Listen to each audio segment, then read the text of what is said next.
It hums quietly in the background, a familiar presence in countless bathrooms. The hairdryer, an invention we often take for granted, has a surprisingly long and fascinating history.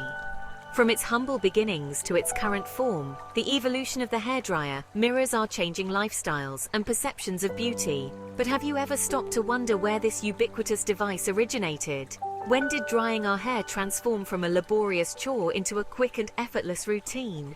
Before the advent of this modern marvel, people relied on a variety of methods to dry their tresses. Long before the invention of the electric hairdryer, humans employed various methods to dry their hair. These techniques, often dictated by necessity and resourcefulness, offer a glimpse into the grooming practices of bygone eras. Air drying, the most rudimentary method, was a ubiquitous practice. After washing their hair, individuals would simply allow it to dry naturally. This often involved sitting outside, harnessing the power of the sun, or finding a warm spot near a fire. Towel drying, another common practice, involved wrapping the hair in absorbent cloths to soak up excess moisture. This method, though effective to an extent, often left hair damp and prone to tangles. In some cultures, combing wet hair with fine-toothed combs was employed to remove water. This technique, while potentially damaging to the hair, highlighted the importance placed on maintaining well-groomed appearances. The desire for quicker, more effective drying methods led to the development of various ingenious techniques. Hand-cranked fans, while primarily used for cooling, were sometimes employed to create a gentle breeze, aiding in the drying process. In some households, strategically placed bellows were used to direct air towards wet hair. These methods, though often rudimentary, highlight the enduring human desire for convenience and efficiency, even in the realm of personal grooming. The year 1890 witnessed a pivotal moment in the history of hair care with Alexandre Godefroy's groundbreaking invention, the first hairdryer. Godefroy, a French stylist, understood the limitations of existing hair drying methods. He envisioned a device that could efficiently dry hair, particularly for his salon clients who often had elaborate hairstyles that required prolonged drying times. Godefroy's invention, however, was a far cry from the portable hairdryers we know today. His creation was a stationary contraption resembling a large hooded dryer. This imposing device consisted of a dome-shaped hood, typically made of metal, connected to a heat source. Clients would sit beneath the hood, their heads enveloped in the warm air that circulated within. The heat source, often a gas burner or a stovepipe connection, would generate hot air, which was then directed into the hood. While ingenious for its time, Godefroy's hairdryer had its limitations. The reliance on external heat sources made it impractical for home use. The size and immobility of the device further restricted its use to salons and barbershops.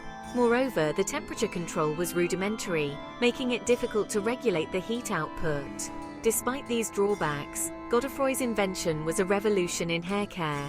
It offered a significantly faster and more effective way to dry hair than traditional methods.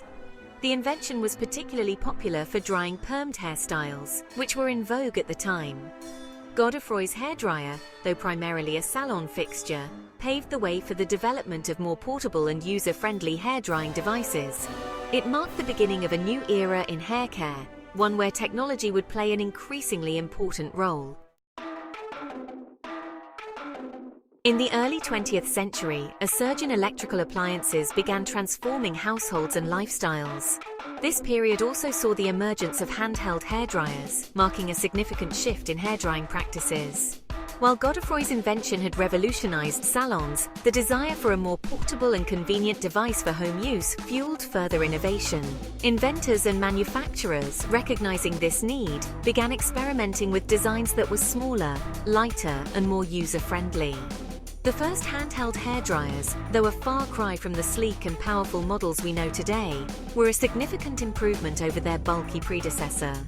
These early models, emerging in the 1920s, were often made of metal and Bakelite, a newly developed plastic that could withstand heat.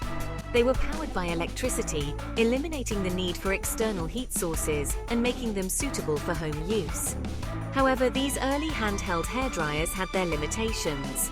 They were often heavy and cumbersome to hold, with motors that were not particularly powerful.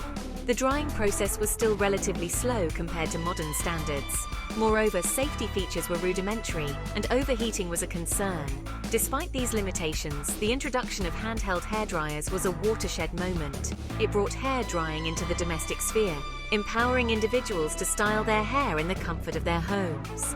This newfound convenience coincided with changing social norms, as women increasingly entered the workforce and sought time-saving solutions for their beauty routines. The hairdryer, once a salon novelty, was becoming an indispensable tool for the modern individual. The post-World War II era ushered in an era of unprecedented technological advancement and consumerism. This period also witnessed significant innovations in hairdryer technology, transforming these devices from bulky appliances into sleek and efficient tools. Manufacturers, driven by competition and a desire to cater to the burgeoning consumer market, focused on improving both the design and functionality of hairdryers. One of the key advancements during this period was the development of more powerful and efficient motors. The bulky motors of early handheld hairdryers were gradually replaced with smaller, lighter, and more powerful alternatives. This resulted in hairdryers that were not only lighter to hold, but also significantly faster at drying hair. The introduction of plastic casings further contributed to the reduction in weight, making hairdryers more ergonomic and user-friendly. The post-war era also saw a greater emphasis on safety features. The rudimentary heating elements of early models were replaced with safer alternatives, reducing the risk of overheating and burns. The introduction of thermostats allowed for better temperature control, preventing accidental heat damage to hair. These safety features were particularly crucial as hairdryers became more commonplace in households with children. The design of hairdryers also underwent a significant transformation during this period. The bulky utilitarian designs of early models gave way to sleeker, more aesthetically pleasing forms. Manufacturers began experimenting with different colors and materials, catering to evolving consumer tastes. The hairdryer, once a purely functional device, was becoming a stylish accessory, reflecting the growing emphasis on personal grooming and style in the post-war era. Make sure to like and subscribe for more.